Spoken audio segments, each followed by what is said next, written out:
जो किसान है जितने भी हैं अब सब सुपर यूज कर रहे हैं, यही कर रहे हैं, पूरा गाँव कोई फर्क थोड़ी पड़ रहा है पैदा में।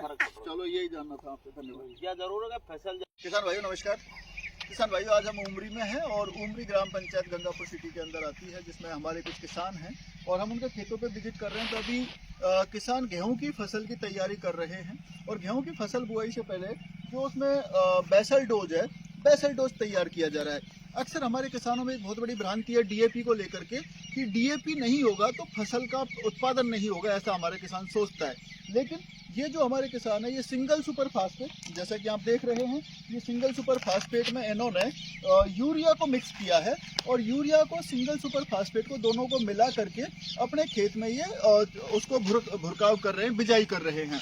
इसके बाद जब पूरे खेत में बिजाई कर देंगे उसके बाद में इसमें जुताई के टाइम पे ट्रैक्टर से जुताई करवा के इसको मिक्स कर देंगे। मिक्स करने के बाद में ही इसमें गेहूं की बुआई का ये काम करते हैं।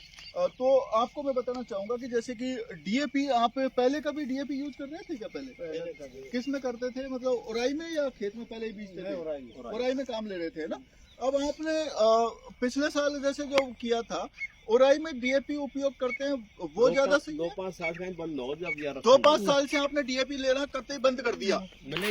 अब आपको ये बताओ, आपको जो डीएपी है, डीएपी के साथ में पैदा करने में और सिंगल सुपर फास्फेट में जो पैदा कर रहे हो, कोई अंतर आया थोड़ा बहुत पैदा में? पैदा में कोई अंतर नहीं है ना।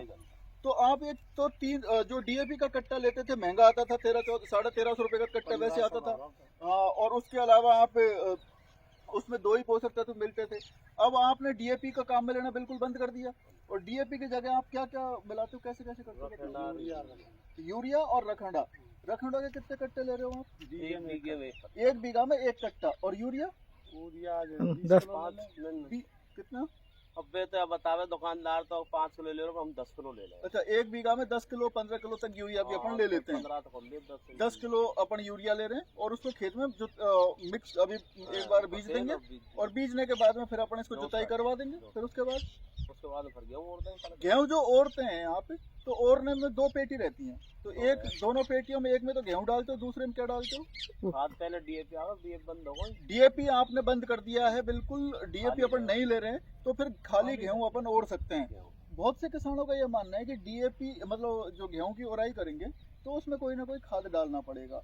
तो यदि खाद डालना चाहे तो एनपीके का जो खाद है वो आप डाल सकते हैं, यदि आप यूज करना चाहते हैं। एनपीके आता है दानेदार, एक पोटाश भी रहता है।